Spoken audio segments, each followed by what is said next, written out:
Alhamdulillah. Nahmaduhu wa nasta'inuhu wa nastaghfiruhu wa na'udzu billahi min shururi anfusina wa min sayyiati a'malina. Man yahdihillahu fala mudilla lahu wa man yudlilhu fala hadiya lahu. Wa ashhadu an la ilaha illallah wa ashhadu anna Muhammadan abduhu wa rasuluhu. أعوذ بالله من الشيطان الرجيم. بسم الله الرحمن الرحيم. يا أيها الناس اتقوا ربكم الذي خلقكم من نفس واحدة وخلق منها زوجها وبث منهما رجالا كثيرا ونساء واتقوا الله الذي تساءلون به والأرحام إن الله كان عليكم رقيبا. اللهم صل على محمد كما صليت على إبراهيم وعلى آل إبراهيم إنك حميد مجيد. اللهم صل على محمد كما باركت على إبراهيم وعلى آل إبراهيم إنك حميد مجيد. எல்லா புகழும் புகழ்ச்சியும் இவ்வுலகத்தை படைத்து பரிபாலிக்கின்ற ஏக இறைவனாம் அல்லாஹ் சுப்ஹானஹு வ தஆலாவுக்கே புகழும் புகழ்ச்சியும் உரித்தாகட்டுமாக. அடுத்து போற்றும் கண்மணி நபிகள் நாயகம் ஸல்லல்லாஹு அலைஹி வஸல்லம் அவர்களின் மீதும் அவர்களுடைய ஏகத்துவ சத்திய பாதையை, திருமுறை குர்ஆனுடைய பாதையை, நபி பெருமானார் ஸல்லல்லாஹு அலைஹி வஸல்லம் அவர்கள் காட்டி தந்த அந்த ஏகத்துவ பாதையை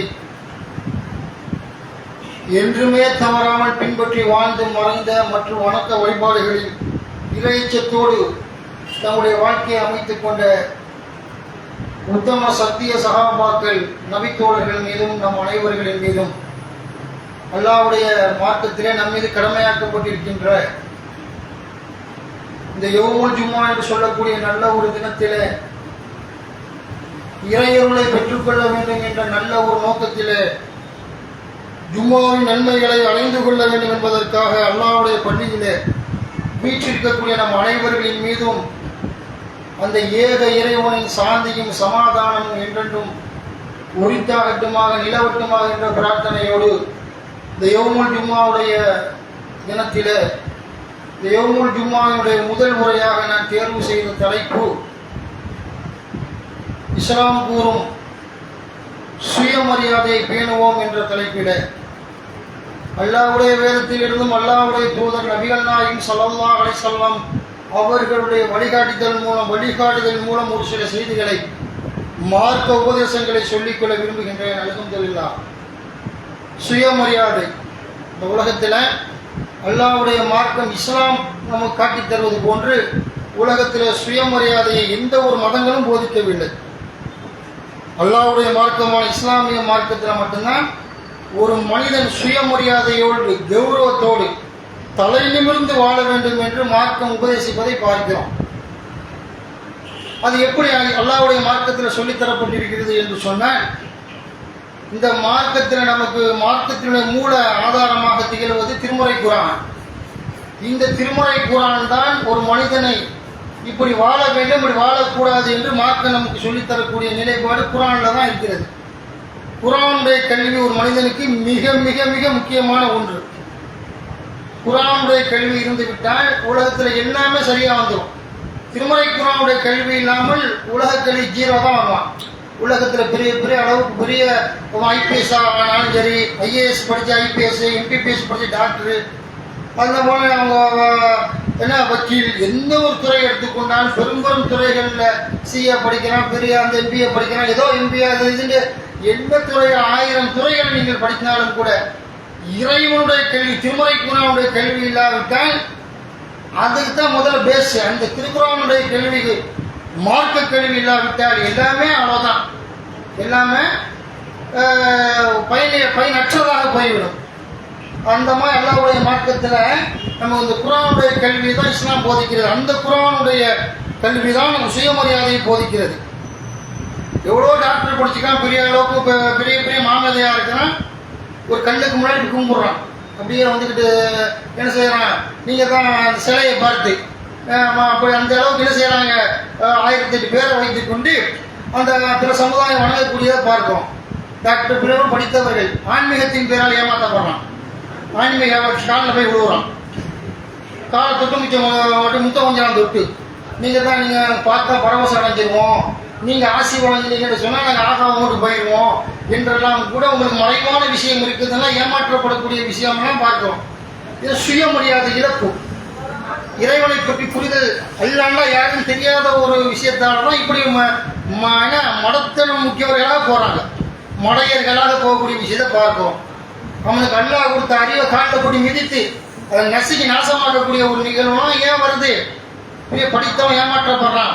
பெரிய பண்பாளர்கள் அவர் இவர்னு சொல்லக்கூடியவங்கெல்லாம் எழுத்தாளர்கள் சிந்தனையாளர்கள் சொல்லக்கூடிய யாருக்காவது சுயமரியாதை பேணக்கூடியவர்களாக இருக்கிறார்களா? என்னென்ன தெரியல, சுயமரியாதை என்னன்னு தெரியல. மனுஷனை கடவுளாக்குறான். பெண் கடவுண்டு வச்சிருக்கிறான், ஆண் கடவுண்டு வச்சிருக்கிறான். மதகுருமார்கள் என்ற பேரில் ஏமாறுறான். ஜோசியம் சூனியம் அது இதுண்டு ஏமாற்றப்படுகிறார்கள் என்று சொன்னால் இவரை சிந்திச்சு பார்க்கணும். அப்போ குர்ஆனுடைய எவ்வளவு ஏமாற்றம் அடைகிறார்கள், எந்த அளவுக்கு முட்டாள்தனமான முறையில் அவங்களுடைய வாழ்க்கை பயணம் தொடர்கிறது என்பதை புரிந்து கொள்ள வேண்டும். குர்ஆனுடைய கல்வி என்பது அல்லாஹ் சொல்கிறான், திருமுறை குர்ஆனுடைய கல்வி ஒருவர் கிடைத்து விட்டார், சுயமரியாதை கொடியிட்டு பரப்போம். நம்மளை விட்டு நம்ம 1000 பேருக்கு பாடம் நடத்துவோம். சுயமரியாதை மனுஷன் யாருக்கும் தலைவணங்க கூடாது. நம்மை படைத்த ஏக இறைவனாகி அல்லாஹ்வை தவிர ஒரு பயிலுக்கும் பயணம் தலைவணங்க கூடாது. கல்லோ மண்ணோ கற்சிலையோ சூரியனோ சந்திரனோ ஏதோ ஒன்று எதுக்குமே கடவுள் பேர்லையோ பக்தியின் பேர்லையோ தலைவரும் மகானு பெரியாரு எந்த விஷயத்திலும் எந்த மனிதனும் யாருக்கும் தலை வணங்க கூடாது.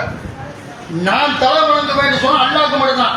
ஈயாக்க நஅபுது வ ஈயாக்க நஸ்தஈன். இறைவா உன்னையே நான் வணங்குகிறேன், உன்னிடத்தில் மட்டுமே உறுதி தேடுகிறேன். ஈயாக்க அழுத்தான், ஈயாக்க நஅபுது உன்னையே வணங்குகிறேன். அப்படின்னு அர்த்தம் உன்னை மட்டும்தான் அர்த்தம்.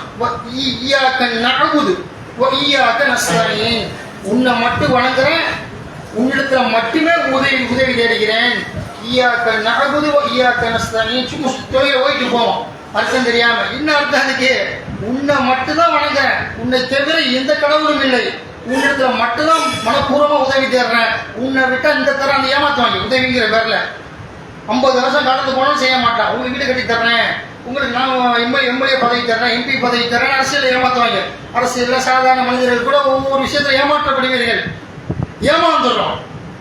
அப்ப மனுஷன் உதவி கேட்டு தர்றானா, கடன் தாங்கன்னு கேட்டு போனா நாளைக்கு வாமா, நாளைக்கு போய் நிற்போம். ஒரு 10,000 கடன் கேட்டேனே, ஒரு 500 ரூபா கைமாற்றி கேட்டேனே, ஏன் தாரண்டிங்கள அண்ணன், ஐயா தாரண்டிங்க, நீங்கள் போய் தம்பி தாரண்டிங்கன்னு கேட்டீர்கள் என்று சொன்னால், ஆமாம் தம்பி வச்சிருந்தேன் அண்ணன், உங்களுக்கு வச்சிருந்தாங்க, ஒரு வியாபாரி வந்தான் கொடுத்துட்டேன், பக்கத்து வீட்டுக்காரங்க ரொம்ப ஒரு கஷ்டம் வந்தா கொடுத்துட்டேன். சும்மா அதை கொடுக்கல, ஒரு பொய் உங்களை வந்து தட்டி கழிப்பதற்காக உங்கள் சுயமரியாதையோடு கௌரவத்தோடு நீங்க இருக்கக்கூடிய உங்களை வந்து உங்களை தாழ்வு மனப்பான்மை, காசு கேட்டு போயிட்டோம்ல, கடன் கேட்டு போயிட்டோம்ல, அதுல ஒரு தாழ்வு மனப்பான்மையில உங்களை என்ன செய்யறாங்க, அந்த மாதிரி உங்களை வந்து ஒரு மரியாதையில குமாரிமா நடத்துவதற்காக அப்படியெல்லாம் போய் சொல்லுவான். இப்படிதான் அல்லாஹ்வுடைய உதவியா? அல்லாஹ் டெஃபினட்டா உதவி செய்வான். அல்லாஹ் யாருக்கு இறக்கம் காட்டி விட்டானோ, யாரை அல்லாஹ் பொருந்தி கொண்டானோ அவனுடைய உதவி சமீபத்தில் இருக்கிறது, கண்டிப்பா உதவி செய்வான். அப்படிப்பட்ட மார்க்கம் இஸ்லாம். இப்போ சுயமரியாதை இஸ்லாம் போதிப்பது போன்று எந்த மதம் போதிக்கவில்லை. குர்ஆன் அல்லாஹ் சொல்கிறான் 3வது அத்தியாயத்தினுடைய 138வது இறைவசனம், ஹாதா பயானு லின்னாசி வ ஹுதா வ மௌஇதத்துல் லில் முத்தகீன். இது மனிதர்களுக்கு விளக்கமும், இந்த திருமுறைக்கு நபியே, இந்த திருமுறை குர்ஆன் மனிதர்களுக்கு விளக்கமும் நேர்வழியும் இறைவனை அஞ்சுவோருக்கு அறிவுரையும் இதில் இருக்கிறது முகமதே சொல்லுங்க அப்படின்னு அல்லாஹ் சொல்றான். அந்த குர்ஆனை பொறுத்த வரைக்கும் அல்லாஹ் என்ன சொல்றான், இது நேர்வழி, இது மகத்தான ஒரு வழியை, நேரான பாதையை காட்டும், சிறந்த விளக்கம் இருக்கிறது. எப்படி நாங்கள் வாழணும், மனித பிரிவை பிறந்துட்டோம், எப்படி வாழணும், கஷ்டம் நஷ்டம் துன்பங்கள் வரும்பொழுதுதான் நாங்கள் வந்து இப்படி சுயமரியாதை இழக்கிற மாதிரி சூழல் வருது, அதை எப்படி நாங்கள் பேலன்ஸ் பண்ணி நாங்கள் நிற்க அப்படிங்கக்கூடிய அளவுக்கான குர்ஆனில் விளக்கம் இருக்கிறது, வழிகாட்டுதல் இருக்கிறது என்று மார்க்கம் நமக்கு சொல்கிறது. அல்லாஹ்வுடைய மார்க்கத்தில் அல்லாஹ் குர்ஆன் 3வது அத்தியாயத்தில் 139 அல்லாஹ் சொல்கிறான், வலா தஹினு வலா தஹஸனு வஅன்துமுல் அலௌன இன் குன்தும் முஃமினீன். தளர்ந்து விடாதீர்கள், ஒருபோதும் தளர்ந்து விடாதீர்கள், கவலைப்படாதீர்கள்.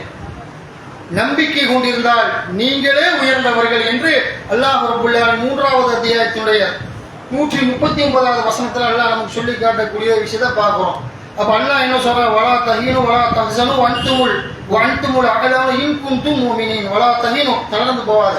பல பிரச்சனைகள் வரும், நோய் நொடி வரும், துன்பம் வரும், காசுக்காண்டி போராடுவீர்கள். இப்படி பல்வேறு பிரச்சனைகள் வரும். நோய் நொடி பிள்ளைகளை படிக்க வைப்பதற்கு நமக்கு 1008 காசு தேவை இருக்கும். ஒரு ஆப்ரேஷன் பண்ணணும், காசு இல்லை, 50,000 1 லட்சம் 2 லட்சம் தேவைப்படும். ஒவ்வொரு நோய்க்கு தக்கவாறு இப்படியெல்லாம் ஒரு கடை திறக்கணும், அல்லது கடை என்ன செஞ்சு கடையை சரியான வியாபாரம் இல்லை, நமக்கு நெருக்கடி இருக்குது, முதல் போடுவதற்கு கொஞ்சம் அமௌண்ட் யாராவது கொடுத்தா குடும்பத்தில் உறவுகள்ல அப்படி கொஞ்சம் பேலன்ஸ் பண்ணலாம். இப்படி எல்லாம் நெருக்கடி வரும் பொழுது பொறுத்துக் கொள்ளுங்கள், தளர்ந்து போயிடாதீங்க. தகுசனும், கவலைப்படாதீங்க, கவலைப்படாதீர்கள். வன்துமுல் அஅலமு இன் குன்தும் முஃமினீன், நீங்கள் சரியான நம்பிக்கை கொண்டிருந்தால், இறைவனை பற்றிய புரிதல், இறைவனை பற்றிய அல்லாஹ் அவன் எல்லா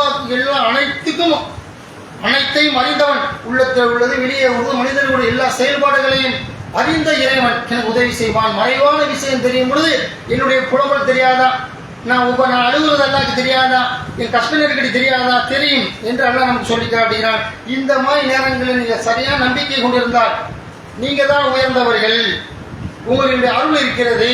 நம்பிக்கை கொண்டிருந்தா கவலை இல்லை, அப்படி வெளியில கவலை மாதிரி தெரியும், ஒரு நாள் 2 நாள் தூக்கம் வராது, அப்புறம் நம்ம மாற்றி விட்டுருவான், அதை உங்களுக்கு உதவி தருவான் என்பதை மார்க்கம் சொல்கிறது. அப்ப எங்க நம்ம கடன் பொருள்றோம் அப்படின்னு கேட்டா, காசு பணம் இல்லை, பொருளாதாரம் இல்லைங்கக்கூடிய நேரத்தில் கலந்து போயிடும். இந்த நேரத்தில் சுயமரியாதை இழக்கக்கூடிய ஒரு சூழல் வருகிறது, கவலை வருது, பணம் தேவை. இந்த மாதிரி நேரத்தில் நம்ம என்ன செய்யறோம்? சுயமரியாதை இழந்து என்ன செய்யறோம்? காசு உதவிக்காக போகக்கூடிய, பிறரை நாடக்கூடிய ஒரு சூழல் ஏற்படுகிறது. சில பேர் பிச்சை எடுக்கக்கூடிய அளவுக்குலாம் போயிடுறாங்க. என்ன செய்யறாங்க அப்படின்னு கேட்டா, இந்த மார்க்க பிடிப்பு இல்லாம யாசம் கேட்கறாங்கல்ல, இப்படியெல்லாம் போகக்கூடிய நிலைமையில என்ன அர்த்தம்? தளர்ந்து போயிட்டான், கவலைப்பட்டான். அவனுக்கு ஏற்பட்ட பிரச்சனைகள், நூற்றுக்கணக்கான ஆயிரக்கணக்கான பிரச்சனைகளை சமாளிக்க முடியாம, இப்போ அவனுக்கு எத்தனை வயசு? 50 வயசுங்க, எவ்வளவு பிரச்சனை சமாளிச்சிருக்கிறான், சந்திச்சிருக்கிறான், எவ்வளவு பிரச்சனையா.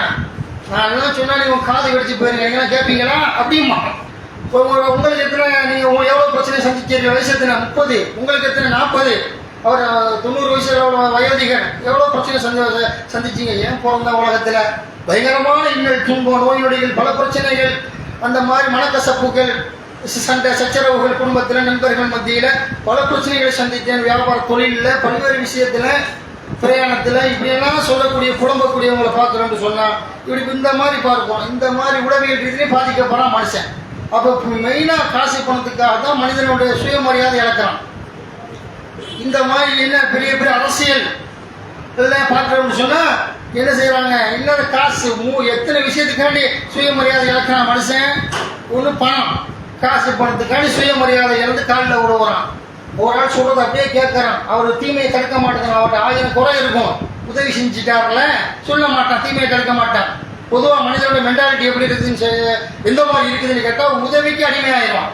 அதாவது உபகாரத்துக்கு அடிமை. ஒரு உதவி செஞ்சுட்டோம், ஒரு பிரியாணி வாங்கி கொடுத்துருவோம் ஒரு ஆளுக்கு, ஒரு ஆளுக்கு 5000 ரூபா உதவி செஞ்சுட்டோம், நோய் நொடிக்கு உதவி செஞ்சுட்டோம், புள்ள படிப்புக்கு ஒரு 5000 10,000 ஒரு 1 லட்சம் ரூபா அந்த படிப்பு கொடுத்துட்டோம், ஒரு குமருக்கு கொடுத்துட்டோம். குமரன்னு சொன்னா வரதட்சணை கேட்கல, அவங்க 1000 தேவை இருக்கும்ல, வரதட்சணை இல்லாமல் ஒரு பெண்ணுக்கு தேவை அந்த மாதிரி ஒரு குமரகாரியத்துக்கு உதவி செஞ்சுட்டோம், வரதட்சணை இல்லாம பொண்ணாக வாங்க கூட அவங்க தேவைக்கு, கல்யாண செலவுக்கு, அதுக்கு ஏதோ ஒரு வகையில இந்த மாதிரி இப்படி உதவி பண்ணிட்டேன்னு வைங்க, உபகாரத்துக்கு அடிமை. அப்படி அடிமை சொல்லுங்க, நீங்க சொன்னா சரியா இருக்கும்.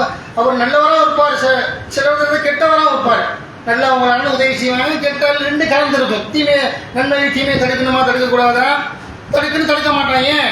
நம்ம காசு தந்தாருல, பணம் தந்தாருல, உதவி செஞ்சு அப்படி பதவி தந்தாருல, புகழ் அவரை வச்சு தானே கிடைச்சிச்சு, அவரை வச்சு செல்வாக்கு கிடைச்சிச்சு, பல மக்கள் நான் பேச்ச கேட்கிறாங்களே என்றெல்லாம் மனிதன் சொல்லக்கூடிய அளவுக்கு சில விஷயங்கள்ல என்ன செய்யறான்னு கேட்டா, அப்படியே மனிதன் சுயமரியாதை இழந்து போய் அவன் என்ன செஞ்சாலும் என்ன செய்வான், அப்படியே கேட்கக்கூடியதை பார்க்கும்.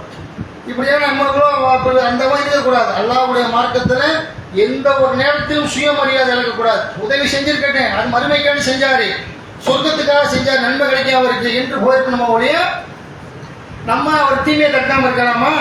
பகிரங்கமா தீமையை செய்யறாரோ தடுக்கணும். அண்ணா நீங்க செய்யற தப்புங்கண்ண, திருந்திக்கிறங்க, நல்லா மன்னிக்க மாட்டான், மல்லாட மன்னிப்பு கேளுங்க அப்படின்னு நம்ம தீமைகளை தடுக்கக்கூடியவர்களா இல்லையா?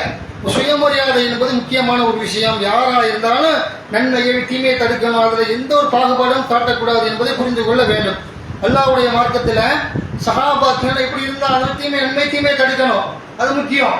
அது போல வந்துட்டு வறுமைகள் ஏற்படும் பொழுது நபிகள் நாயகம் ஸல்லல்லாஹு அலைஹி அவங்கள்ட்ட சஹாபாக்கள் அன்சாரிகள் செலவுக்கு பணமும் அவங்க வயிற்றுக்கு உண்டான சாப்பாடு தண்ணீர் இந்த மாதிரி போக்குவரத்துக்காண்டி உண்டான அவங்க வாழ்வியல் ஓட்டுவதற்காக என்ன செஞ்சாங்க, பொருளாதாரம் கேட்கிறார்கள். ரசூலுல்லாஹி ஸல்லல்லாஹு அலைஹி கொடுத்துட்றாங்க. நபிகள் நாயகம் ஸல்லல்லாஹு அலைஹி அவர்கள் அவங்கள்ட்ட இருந்த எல்லாத்தையும் கொடுத்துட்றாங்க. இந்த வச்சுக்கேண்டு ரசூலுல்லாஹி கையில் இருந்த எல்லா கையிருப்புகளும் தீர்ந்து விட்டன. அப்போ நபிகள் நாயகம் ஸல்லல்லாஹு அலைஹி சொல்றாங்க, மக்களை பார்த்து என்கிட்ட இருக்கக்கூடிய எல்லாத்தையும் தந்து விட்டேன், இனிமேல் தர்றதுக்கு ஒன்றும் இல்லை அப்படின்னு அல்லாஹ்வுடைய தூதர் சொல்றாங்க. அன்சாரிகள் சஹாபாக்கள் கேட்கும் பொழுது அப்போ ரசூலுல்லாஹி சொல்றாங்க, இருப்பினும் யார் சுயமரியாதையோடு நடந்து கொள்கிறாரோ அவரை அல்லாஹ் சுயமரியாதையோடு வாழச் செய்வான். உலகத்தில் சுயமரியாதையோடு நான் அல்லாஹ் உதவி செய்வான்ப்பா, நான் ஏன் யார்ட்டையும் கேட்கிறேன் என்ற அடிப்படையில் நம்ம சுயமரியாதை இருக்கணும்னு நினைச்சோம் சொல்லுவீங்க, அல்லாஹ் உங்களை சுயமரியாதையோடு வாழச் செய்வான். நபிகள் நாயகம் ஸல்லல்லாஹு அலைஹி உத்தரவு, ரசூலுல்லாஹி கட்டளை. இப்படி நீங்கள் அல்லாஹ் விஷயத்தை சரியாக நம்புனீங்கன்னு சொன்னால் அல்லாஹ் ரப்பல் ஆலமீன் உங்களை சுயமரியாதை வாழ வைப்பான். அல்லாஹ்வை பற்றி முழு நம்பிக்கை இருக்கணும். அந்த மாதிரி இறைவன் எனக்கு அப்படி கண்ணியப்படுத்துவான், கண்ணியப்படுத்துவான். யார் பிறரிடத்தில் தேவையாகாமல் இருக்கிறாரோ அவரை அல்லாஹ் தன்னிறை உள்ளவனா ஆக்குவான். எனக்கு யார் தேவையில்லைங்க, அல்லாஹ் உதவி செய்வான் அப்படின்னு நினைச்சான்னு வைங்களேன். அந்த மாதிரி உள்ளவங்களுக்கு அல்லாமே தவக்கத்தை உறுதியாக நம்பிக்கை வைத்தவர்களுக்கு அல்லாஹ் ரப்பல் ஆலமீன் என்ன செய்வான், அவங்களுக்கு தன்னிறை உள்ளவர்களாக ஆக்குவான். மேலும் நபிகள் நாயகம் ஸல்லல்லாஹு அலைஹி சொன்னாங்க, பொறுமையை காட்டிலும் மேலான விசாலமானதோர் அருட்கொடை உங்களுக்கு வழங்கப்படவில்லை. பொறுமை தான். எவ்வளோ பிரச்சனை, நோய் நொடி, துன்பம், துயரை, அடக்குமுறை, ஒடுக்குமுறை என்ன நடந்தாலும் சரி பொறுமையை மேற்கொண்டு அல்லாஹ்ட்ட உதவி தேடி வைங்க. அல்லாஹ் அதை விட சிறந்த அருட்கொடை ஒன்றும் கிடையாது. உங்களுக்கு நல்லா கை கூட செய்வோம், காரியங்களை இலகுவாக்குவான். மார்க்க நமக்கு சொல்லுது. இது அறிவிப்பர் அபூ ஸயீத் அல்-குத்ரி ரலியல்லாஹு அன்ஹு அறிவிக்கக்கூடிய நபிமொழி செய்தியாக புகாரின்னு சொல்லக்கூடிய நபிமொழி கிரந்தத்தில் 6470 1469 போன்ற நபிமொழிகள்ல பதிவு செய்யப்பட்டிருக்கக்கூடிய விஷயத்தை பார்ப்போம். அப்போ அல்லாஹ்வுடைய மார்க்கத்தில் ரசூலுல்லாஹி அலைஹி வஸல்லம் அந்த அளவு சஹாபாக்களை பார்த்தெடுத்தார்கள். அப்போ பார்க்க அதுபோல் நபி ஸல்லல்லாஹு அலைஹி வஸல்லம் மார்க்கத்தில் சுயமரியாதை எப்படி போதிக்கப்பட்டது என்பதை நமக்கு சொல்லித்தரப்படுது. அல்லாஹ்வுடைய தூதர் நபி ஸல்லல்லாஹு அலைஹி வஸல்லம் அவர்கள் ஏகத்துவத்தை, மார்க்கத்தை, தௌஹீதை சொன்ன நேரத்தில் நபி ஸல்லல்லாஹு அலைஹி வஸல்லம் அப்போ ரசூலுல்லாஹ்வுடைய காலத்தில் ஆரம்ப கால இஸ்லாத்தை சொல்லிக்கிட்டு இருக்கும் பொழுது ரசூலுல்லாஹி அலைஹி வஸல்லம் என்ன செய்கிறாங்க, அப்போ அபூ சுஃபியானை கூட விசாரிக்கிறார்கள். ஹெர்குலிஸ் மன்னர், ரோமபுரி சக்கரவர்த்தி ஹெர்குலிஸ் மன்னர் அவர்கள் அந்த வியாபார கூட்டத்தில் போனவங்கள மக்காவாசிகளை கூட விசாரிக்கும் பொழுது அபூ சுஃபியான் தான் நபிகள் நாயகம் ஸல்லல்லாஹு அலைஹி அவங்களுக்கு நெருங்கிய உறவினர். அவர் கேட்கிறார், உங்களை நெருங்கிய உறவினர் யாருன்னு. ஹெர்குலிஸ் மன்னர். அப்போ அபூ சுஃபியான் நான் தாங்கிறார். நான் தான். அவர் ஃபர்ஸ்ட்ல நிப்பாட்டு, வியாபார கூட்டத்தில் அபூ சுஃபியானோடு வந்தவர்கள் அதற்கடுத்து நிப்பாட்டுங்க, ஒன்றா நிப்பாட்டுங்க. பிறகு மொழிபெயர்ப்பாளர் நிப்பாட்டுறாரு, மன்னர் விசாரிக்கிறாரு. இதில் நபின்னு சொல்றார்கள், அவர் என்ன சொல்றாரு, என்ன ஒரு நிறைய கேள்விகள் வரும். நீண்ட சம்பவம் அது. அதில் ஒரு விஷயம், முகமது அவர்கள் எதை போதிக்கிறார் என்று ஹெர்குலிஸ் மன்னர் கேட்கும் பொழுது அபூ சுஃபியான் ஒன்று விட்ட சகோதரர் அபூ சுஃபியான் சொல்றாரு, நபிகள் முகமது அவர்கள் அல்லாஹ் ஒருவனை வணங்க வேண்டும் என்று போதிக்கிறார், அவனுக்கு எதையும் இணை வைக்க கூடாது என்று போதிக்கிறார். உங்கள் மூதாதையர்கள் சொல்லி வந்த தீய காரியங்கள், அந்த மாதிரியான முட்டாள்தனமான சித்தாந்தங்கள், மூட பழக்க வழக்கத்தை எல்லாம், அறியாமைக்கால கலாச்சாரங்களை எல்லாம் விட்டு ஒழிக்குமாறு கூறுகிறார். தொழுகை தொழுகையை நிறைவேற்றுமாறும் ஜக்காத்து கொடுக்குமாறும் உண்மையை பேசும்படி இவங்களுக்கு சொல்கிறார். அதுக்கப்புறம் சொல்றாரு, நபிகள் நாயகம் சொன்னார்கள் சுயமரியாதையோடு வாழ வேண்டும் என்ற ஒரு சித்தாந்தத்தை கொண்டு வர்றாரு. நாங்கள் சுயமரியாதை மத்தவாசிகளாகிய நாங்கள் கண்டதை காட்சி கொண்டதை கொள்கை, யாருக்காலையும் விடுவோம், தேவைக்கு என்ன வேணாலும் செய்வோம். அந்த மாதிரியான நம்ம சுயமரியாதையெல்லாம் அப்படின்னா எங்க சாக்கடைகளில் விடுவாங்க, ஒரு ஆதாயம் கிடைக்குதுன்னு சொன்னா. அந்த மாதிரி நாங்கள் இருக்கக்கூடிய எங்களுக்கு மத்தியில் சுயமரியாதை போதித்து உபதேசம் செய்கிறார் என்று உறவுகளை பேணும்படியும், சொந்த பந்த உறவுகளோடு பேணும்படி கட்டளை இடுகிறார் என்று அவர் சொல்றார். அப்ப நான் ஹெர்குலிஸ் மன்னர் கரெக்ட் அப்படியாண்டு அவர் பக்கத்தில் சொல்லுவார் என்று சொன்னால் அவருக்கு இறை தூதர் நான் என்ன அதெல்லாம் இறை தூதர் வருவார் என்று நம்பினேன். ஆனால் அரபுகளாகிய உங்களில் இருந்து முகமது தோன்றுவார்னு நான் நினைக்கல. ஏன்னா அவர் சொல்லி பாராட்டு பத்திரம் வாசிப்பார் என்பதெல்லாம் பார்க்கணும். அது பிறகு அடுத்த செய்தியாக போகுது. அப்போ நபிகள் நாயகம் ஸல்லல்லாஹு அலைஹி வஸல்லம் அவர்கள் என்ன அப்படின்னு கேட்டா, அல்லாஹ்வுடைய தூதர் சுயமரியாதை என்பது முக்கியமான ஒன்று. அதை என்ன இயக்கம், சங்கம், ட்ரஸ்ட், அது இது எவனுக்கானே வளைஞ்சிடக்கூடாது. நம்மளை கேவலப்படுத்துற மாதிரி தெரியுதா, அடுத்த நிமிஷம் அஸ்லாமை ரமத்துலான்னு போய்கிட்டே இருக்கணும். கடையா இருக்கட்டும், எதா இருக்கட்டும், ஒரு அஜிரத்தை ஒரு பள்ளியாசில் பணிபுரிகிறாரு, அவரை லேசா அவரை முடக்குறாங்க அப்படின்னா அஸ்லாமலையும் போய்கிட்டே இருக்கணும் சரியானு சொல்லிட்டு எவனுக்கு தலைவனுக்கு கூடாது. அது பெரிய மகானாக இருக்கட்டும், ஆட்சியாளர்களாக இருக்கட்டும், யாராக இருக்கட்டும், நமக்கு ஒரு மரியாதை தலைவாசலுக்கு மிதிக்க மாட்டாலும் ஒன்றாவது படிச்சு கொடுப்பாங்க அந்த காலத்தில். அப்போ அந்த மாதிரி வந்துக்கிட்டு மரியாதை மதிக்காத தலைவாசல் மிதிக்க வேண்டாம்லாம் அப்படியெல்லாம் பல மாதிரியான பாடல்கள்லாம் படித்து காட்டுறாங்க. சின்ன பிள்ளைல 1ஆம் கிளாஸ் பிள்ளை பால்வாடி பிள்ளைகளுக்கு என்று சொன்னால் நமக்கு சுயமரியாதை கௌரவம் முக்கியம், நம்ம கெத்து முக்கியம். மார்க்க தகுதிக்காண்டி ஏகத்துவத்துக்காண்டி இருக்கக்கூடிய நாம சுயமரியாதையை நம்ம விட்டு விடக்கூடாது. உணவு காசு போயிருமே, பணம் போயிருமே, வேலை போயிருமே, அவர் நமக்கு சிரித்து வச்சுட்டோன்னு அர்த்தம்.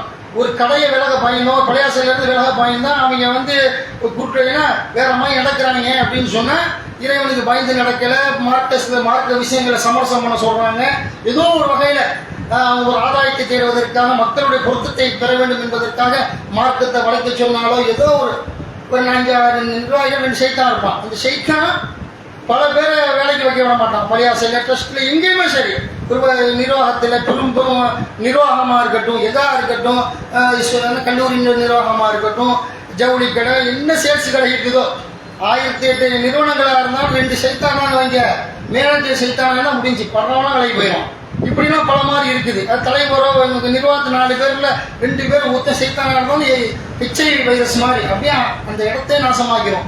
இப்படிலாம் இருக்கும்போது கண்ணியத்தோடு நம்ம என்ன செய்யணும், நம்மளை விலகணும். இவர் கடையை விட்டு அவர் கடை இருக்கிறான்னு சொல்ல முடியுமா? அல்லாஹ் உணவளிப்பவன், அவர் தான் போக்கிடும் நினைச்சா அல்லாஹ் கிணறு பிச்சு விட்டோம்.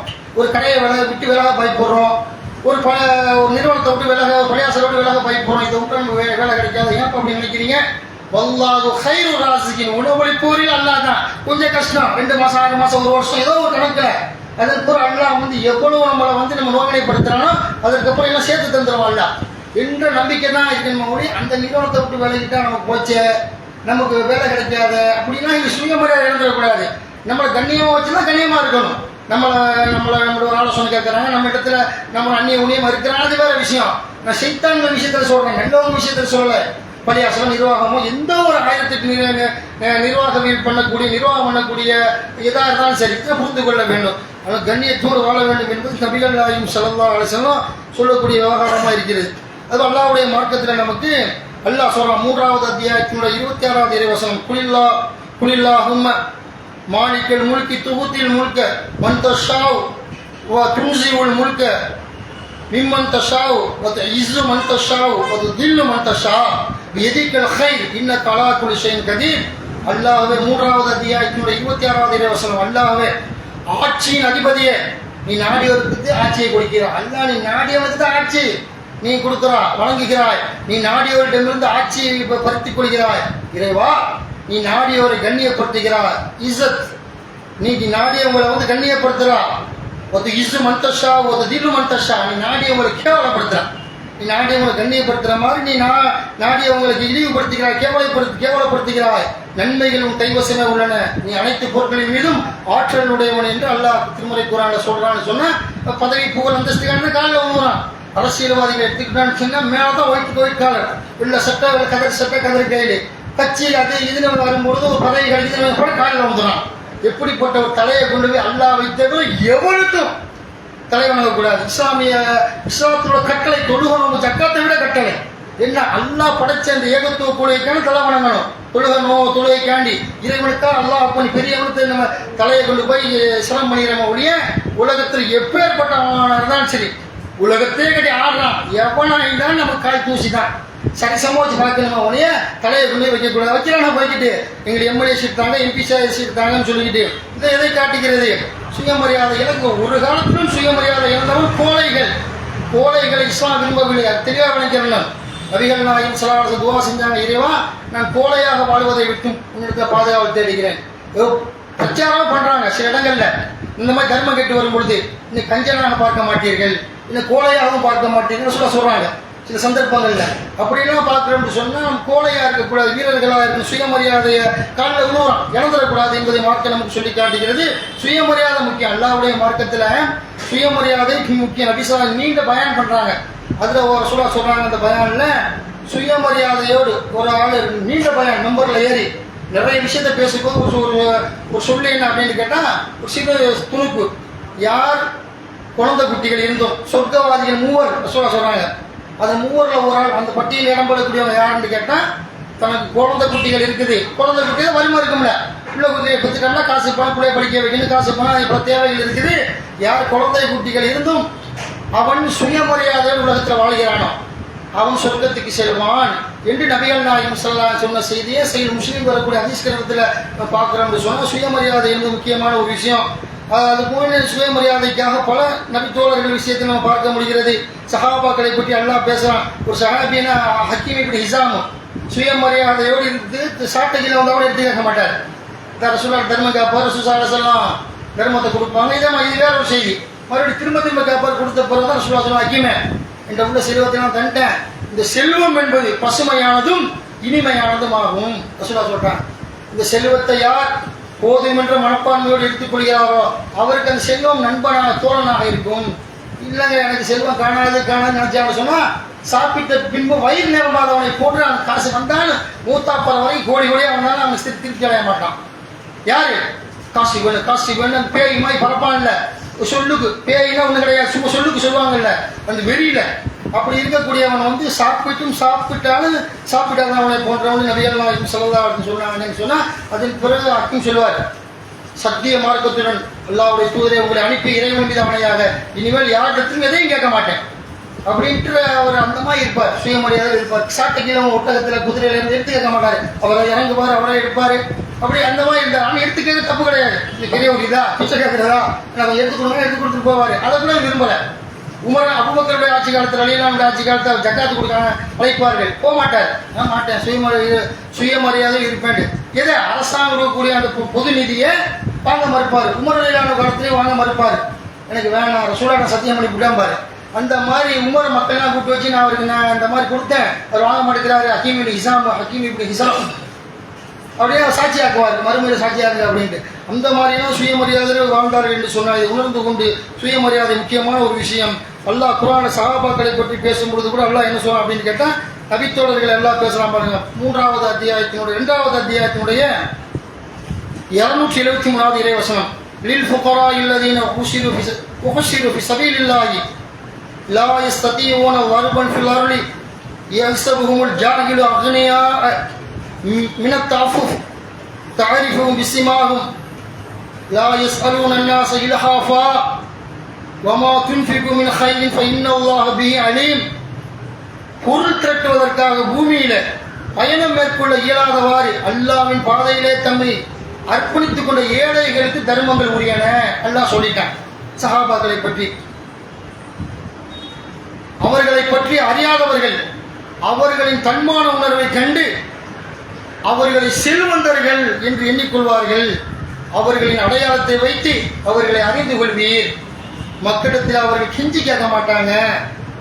நல்லவற்றில் நீங்கள் எதை சேவிட்டாலும் அல்லாஹ் அதை அறிந்தவன் என்று அல்லாஹ் திண்ணை தோழர்கள் அஸ்ஹாபு சுஃபாக்களை பற்றி அல்லாஹ் சொல்றான். 70-300க்கு மேற்பட்டவங்க இருந்தாங்க. வரலாற்று பார்க்குறோம். திண்ணை தோழர்கள் மதீனாவும் மக்காவில் எப்படி இருந்தாங்கன்னு கேட்டால், அபூ ஹுரைராவும் தலைவராக இருந்தார்.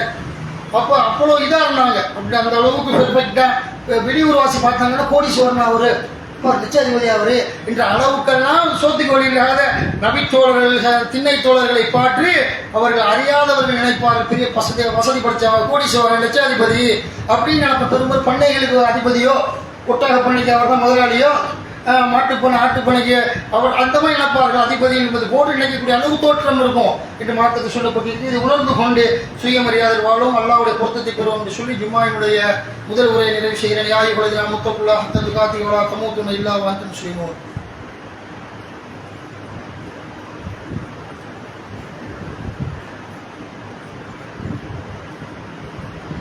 அல்ஹம்துலில்லாஹி ரப்பில் ஆலமீன். கண்ணியத்திற்குரிய சகோதரர்களே, அளவற்ற அருளாளனும் நிகரற்ற அன்புடையனுமாகிய அல்லாஹ்வின் திருப்பெயர் போற்றி ஆரம்பம் செய்கிறேன். ஜும்மாவினுடைய 2வது உரையில் நம்ம சொல்ல வேண்டிய செய்தி என்ன அப்படின்னு கேட்டால், அல்லாஹ்வுடைய மாபெரும் பேரெல்லாம் முஹர்ரம் மாதத்தை நம்ம அடைஞ்சிருக்கிறோம். நபிகள் நாயகம் ஸல்லல்லாஹு அலைஹி வஸல்லம் அவர்கள் முஹர்ரம் மாதத்தை பற்றி சொல்லும் பொழுது முஹர்ரம் மாதம் அல்லாஹ்வுடைய மாதம்ங்கிறாங்க. அந்த மாதிரி அந்த முஹர்ரம் மாதத்தில் பிறை 9, 10 நோன்பு வைப்பது நபி வழி சுன்னத்தான நோன்பு. நபி ஸல்லல்லாஹு அலைஹி வஸல்லம் அவர்கள் முஹர்ரம் மாதத்திலேயும் ரமலான் மாதத்திலேருந்து அதிகமாக நோன்பு வைக்கக்கூடியவர்களாக இருந்தாருன்னு அதிசயம் பார்க்குறோம். இந்த முஹர்ரம் இந்த மாதத்தில் நோன்பு வைக்கும் பொழுது பிறை 9, 10 அதான் இன்றைக்கு சகர் வைக்கணும். சனி ஞாயிறு இன்று இரவு சகர் வச்சிங்கன்னு சொன்னால் சனிக்கிழமை நோன்பு, சனி ஞாயிற்றுக்கிழமை. அதனால் முஹர்ரம் மாதத்தினுடைய 9, 10வது நோன்பை நம்ம என்ன செய்யணும், வைக்கணும். சுன்னத்தை முந்தைய ஒரு ஆண்டினுடைய சிறுபாவங்களுக்கு பரிகாரமாக அமையும் என்று நபி ஸல்லல்லாஹு சொல்லியிருக்கிறாங்க. இதை உணர்ந்து கொண்டு இன்ஷா அல்லாஹ் என்ன செய்ய சுன்னத்தான நோன்பு தான் அதிக நன்மை. ஒரு வருஷத்தினுடைய பாவங்களை சும்மா கிடக்குது, சின்ன எவ்வளோ பாவம் மன்னிப்போம். அப்போ இந்த பாவங்கள்லாம் மன்னிக்கப்பட வேண்டும் என்று சொன்னால் இந்த ஆஷுராவுடைய நோன்பை நம்ம பிடிக்கணும். ஃபிரௌனை எல்லாம் அழித்து மூசா நபியை காப்பாற்றியனால தான் ஆஷுராவுடைய 10வது நாள் முஹர்ரம் 10 இதை உணர்ந்து செயல்பட வேண்டும் என்று சொல்லிக்கொண்டு அதுபோல இவர்கள் என்ன செய்யறாங்க அப்படின்னு கேட்டால் அந்த இஸ்ரேலில் இருக்கக்கூடிய பயங்கரவாதி நெதன்யாகு இருக்கக்கூடிய என்ன செய்யறான், பெஞ்சமின் நெதன்யாகு இருக்கக்கூடியவன் போர் நிறுத்தம், ஈரான் போர் நிறுத்தத்தை அறிவிச்சிட்டாங்க. போர் நிறுத்தமாகி போன பிறகு கூட எங்க அடிக்கிறான், காசா பகுதியில் உள்ள உணவுகள் கொடுக்க உணவுகள் 25 பேரை அதை சுட்டு கொண்டாங்க ராணுவம். இந்த என்ன பெஞ்சமின் நெதன்யாகுடைய இவனுடைய ஏவுதலின் பேர்ல ரவுடி போறவன் ஆட்சி பண்றாங்க. இவனுடைய அதிரடியின் பேர்ல அந்த காசாவோட முஸ்லீம் குழந்தைகள், சின்ன பெண்கள் குழந்தை குறி வச்சு அடிக்கிறது. அடுத்த தலைமுறை இளைஞர் இருக்கக்கூடாது என்பதற்காக குழந்தை பெண்களை எல்லாம் நாசமாக்குறாங்க. முதியவர்கள் யாரையும் பார்க்கறது இல்லை. இப்படி எல்லாம் உணவு கொடுக்கும் பொழுது சுட்டு தள்ளி அந்த மக்களை ரொம்ப சித்திரவதைப்படுத்தினான். இதுக்கு 1000 மடங்காக சித்திரவதைப்படுத்திட்டு இருக்கிறான். மருத்துவமனையில் கொண்டு போறாங்க. பணமாக எதிர்களுக்கெல்லாம் அல்லாஹ் பார்த்துக்கிட்டு இருக்கிறான். இவங்களை அல்லாஹ் குடிக்கிற புடியில இன்னும் 10 ரப்பிக்கிற சதி அல்லாஹ்வுடைய இப்படி கடும்படி தப்பிக்க முடியாது என்று உணர்ந்து கொண்டு அல்லாஹ்களை நாசமாக்கிடுவோம். அதில் மாற்றுக்கிறது இல்லை. அல்லாஹ் அநியாயக்காரை விட்டு வைக்க மாட்டான். கொஞ்சம் போற மாதிரி தெரியும், நல்லா இருக்கிறானே, சூப்பரா இருக்கு, பதவிக்கு மேல பதவி வைக்கிறான், அல்லாஹ் பொறுக்கிறான். குட்டிக்கிறான் பாரு அவனு. அப்போ குட்டிக்கும் பொழுது உலகமே காரி துப்புற அளவுக்கு அவனுடைய மரணங்கள் இருக்கும் என்று சொல்லிக் கொண்டு ஜும்மாவுடைய 2ஆம் முறை நிறைவு செய்கிறேன். அதுக்கு இருக்கும் வஷ்குருடைய வலா தக்குறோம்.